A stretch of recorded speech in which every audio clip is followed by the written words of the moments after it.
Digestives. Welcome to Crimes Digested, where we try to digest senseless crimes. We're going to be talking about the drowning of a beautiful 3-year-old in Florida today. I'm going to try my very best not to bring your mood down because this case is kind of sad. This is a loss of a child. So I'm going to try to make it not be too gloomy. And without further ado, we're just gonna jump right in the case. How much do you know about retention ponds? This case got me in this black hole of retention ponds, and apparently it's a pretty big thing. I live pretty close to a lake that's used as a reserve for water in Texas because Texas needs water. There's not a lot of water here. So as I was looking into it, I realized that there's actually a lot of drownings that happen in retention ponds. And it's mostly due to the fact that the water has these little pumps that push water out to spread the water evenly so there's not like flooding in the whatever area it's being retained. And so a lot of people drown in those waters because they have no precautions. They have no safety barriers or anything. It's just open water. It's kind of violent because of the pull of the water, and most people that drown in the retention pond are usually below 5 years old. On average, it's like over 80% of people that drown in those retention water are below 5, and surprisingly the rest of the majority are between 5 to 19 years old. So if you are someone who lives next to a retention pond, I would recommend that you teach your kids how to swim. But what happens when you have no other choice but to live next to one of those retention ponds? Because I don't think anybody decides to live close to one. They smell, for one thing. They're breeding grounds for mosquitoes and all these like yucky things like frogs, for one. I'm not a big fan of either one of those things, as you can probably tell. But if you don't have a choice to go anywhere other than rent an apartment next to one or buy a house next to one, what do? That's a question that MYRA Santiago would answer you, okay? MYRA rents an apartment in San Marco. She lives in Ormond Beach, Florida. It's always Florida. For whatever reason, it's always Florida when something crazy happens. You know, I'm gonna stop because there's other places too, but I feel like Florida just has bad reputation. However, she has been living there for a while now, and she has a 3-year-old. His name is Azriyh. I don't know. I'm gonna put the name here. I'll just call him AS. He is a very curious 3-year-old. I feel like that's the age when they're all very curious. You know, he has such an interest in that pond. He's always been curious, and he's at the age where he can unlock the door. He can get out of the apartment without the mom needing to open the door for him. He has fast fingers and he has very strong tippy toes. He gets on his little tippy toes, opens that door, and he's out of there. So the mom has to be on constant watch, but she's a single mom, okay? And like most single moms, you get tired. Sometimes you just need a break.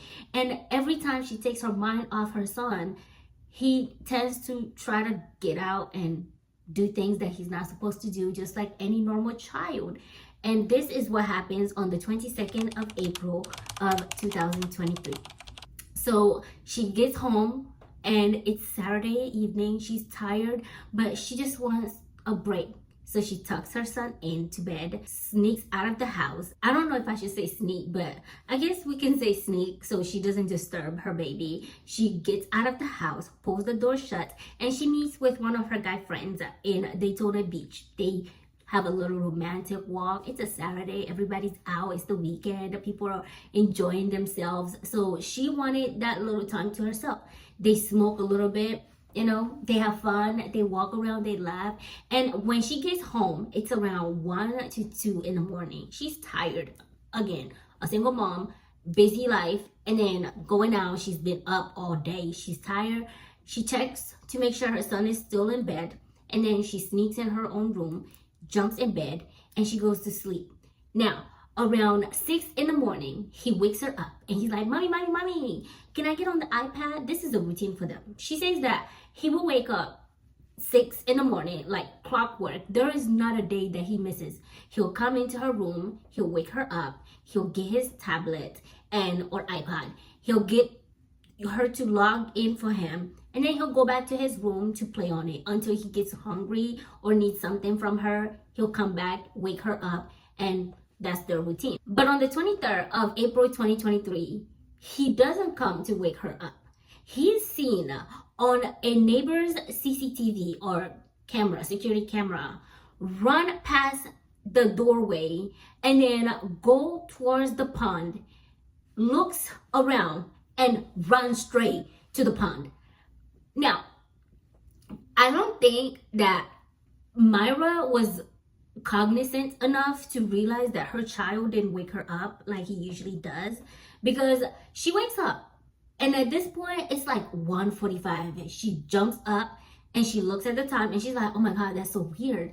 Why didn't he wake me up? This is not usually what happens. You know, he usually wakes me up. So where is he? She's not hearing the iPod or tablet. She doesn't hear him like making noise.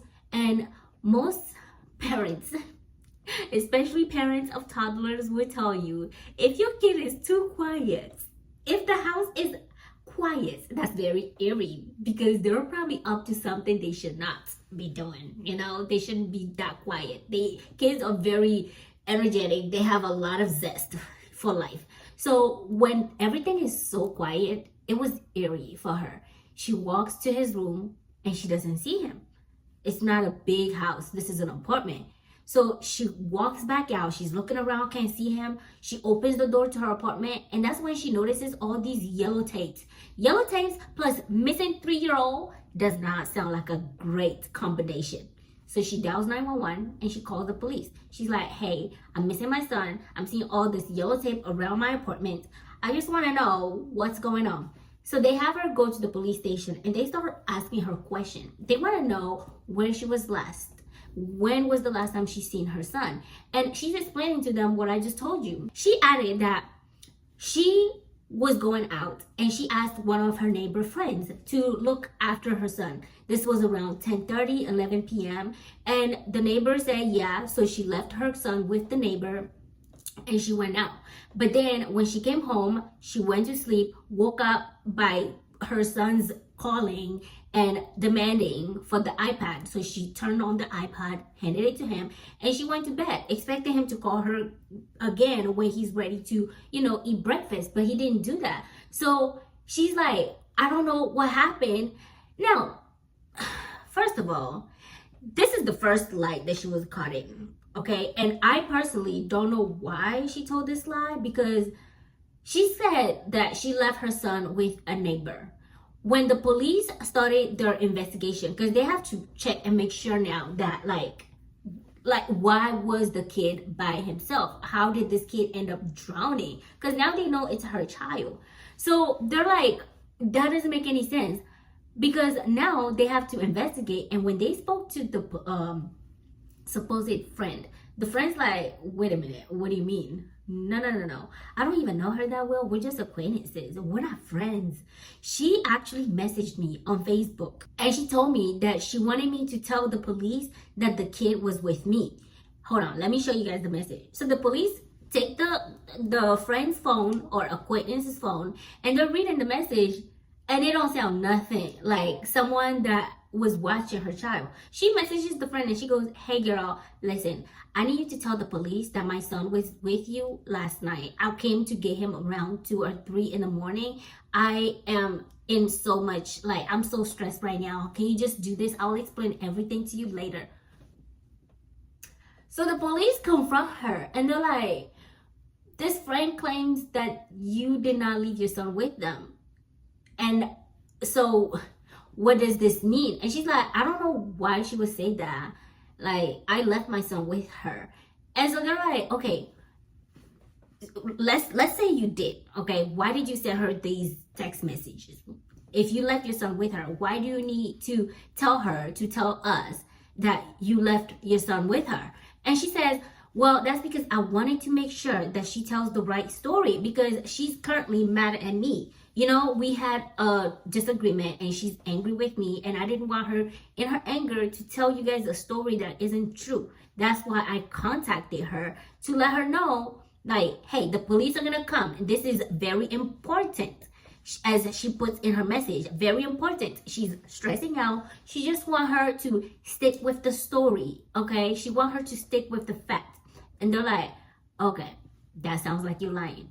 And then she added to her story. She says that after she went out, she came back home with her friend. And the friend was laying in bed with her. But when they went to ask the so-called friend, it turned out this friend was only 15 years old. This friend that she had was 15 and she was 22 at this time, okay? So she was hanging out with a minor. So the police confront the friend and they ask the friend, like, do you know anything about this story? And the friend says, yeah, we did hang out and then we came back home to her place, but there were some inconsistencies. The friend claims that they came home and he slept on the couch. I guess this friend was like, I'm a minor. It's like that song by Kendrick Lamar. He's a minor.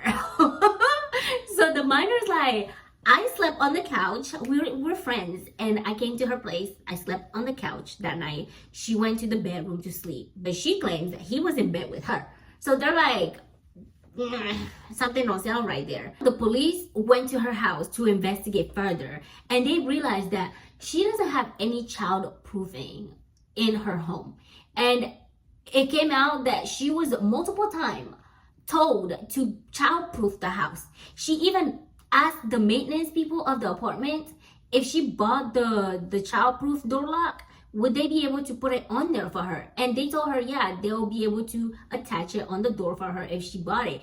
She doesn't buy it. And she claims she doesn't have money. But now the police are investigating and they're walking around her house and they're like, this woman is not living like a person who has a child with them, especially a child that age that is curious and it is just going into everything. They're like, this woman does not seem like a very safe person. Like, she doesn't have a very safe environment for her 3-year-old son.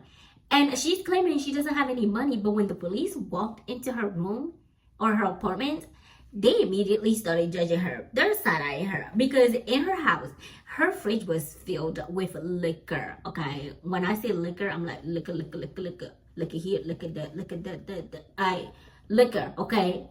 Liquor. And then she had these like glass vaping pipes, and then she had e-cigarettes, and she had marijuana sitting all over the place. She had a like loose bills, and the police said that it was more than $100 at least for someone claiming they don't have money to get like door locks or child-proof locks for their child. She sure got money just laying around in her apartment.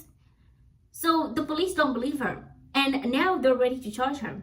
They went ahead and charged her with child neglect, manslaughter, and just for funsies, they said, we're gonna go ahead and add the fact that you were hanging out with this minor to your charges. They said, we're gonna charge you with a sex act with a victim who is 12 years and older, but less than 16 years. This is an offense of at least a decade. And the child neglect is an offense of 5 years. And then the manslaughter is an offense of 30 years. So she's looking at a hefty amount of like jail time. And it's not pretty. She started going to court, and she explains that as far as the sex act with a minor, I guess, she said she didn't know this guy was 15. She was under the assumption that he was 17, which either way, 17 is still young, my dear sister. 17 years. When I was 22, everybody that was like 22, I thought was too young. I was like, ew, you're 22? You're like a baby. So like, it's a hard, I don't want to judge, okay? We listen and we don't judge. However, me personally, whenever I see an adult that likes like younger people, it's hard for me to understand why, because I don't know. Maybe it's just the brain chemical. Like when I see someone that's younger than me, or someone tell me they're younger than me, I automatically think, wow, they're a baby. Even if it's like a year or two, I'm like, you're a baby. But yeah, homegirl said, I thought he was 17, okay? I did not know he was only 15. So at some point that gets dropped, because even the kids' parents were like, yeah, we're just gonna drop the charges. And I'm assuming that it's probably because they didn't want their son's name to be out there. They didn't want people to know about their son. They're like, we just want him to be like kept out of this mess. You know, we don't want him involved in this. So that gets dropped. And the state attorneys also end up dropping the child neglect, because it's only 5 years. They're over here like, look, we would rather fight hard to get her with the manslaughter than have to try to get her with all these other small little things. You know, they're like, we're after the big fish. We don't care about the small little school of fish. We want the big tilapia or salmon. I don't know, whatever your favorite fish is. This is a horrible analogy. But they said we want her to get hit with the heavy book. We don't want any of these lightweight stuff, you know? So they ended up asking the judge to give her a minimum of 15 years. Like, that's the minimum for the charges or the crime that she like being charged with. But then her defense attorney said, no, guys, we can't charge her with that. And we're not saying that she doesn't deserve it. Like, the maximum is 30. So 15, that's good. That's not bad. However, we're asking that you give her 10, a little over 10, because this girl has been through a lot, okay? They claim that, well, not claim, it's true. But so she was Baker acted in her adult years. And this is when someone gets like put in a mental health institution because they may be a danger to themselves or others, and was diagnosed with depression and anxiety. And then they have to go back to her earlier like life. And they found out that she was very, very young when her mom started dating this guy. And her stepdad was very abusive. He was abusive to both her and her siblings and their mother. He would just beat them. At some point, it started to feel like they were his, personal stress reliever. And the mom would sometimes leave the kids with said stepfather. And the stepfather would beat on them. The mom ended up getting in a car accident when she was 11 years old. And that's when she ended up getting split from her siblings. She had to go stay with her biological father, who was both emotionally or verbally and physically abusive to her. Like, she went through a lot growing up. At some point, she ended up going to stay with her grandmother because her bio father was so abusive. So they're like, she had been through a lot. And her life hasn't been easy. We're not saying that she doesn't deserve jail time. Oh no, that's not what we're saying. Like, what she did deserves punishment, but she also deserves some grace because she's been through a lot. And so the judge decided she was gonna give her 12 years in jail with 8 years probation, and she, from that point on, is not allowed to be around any minors. Like, never again.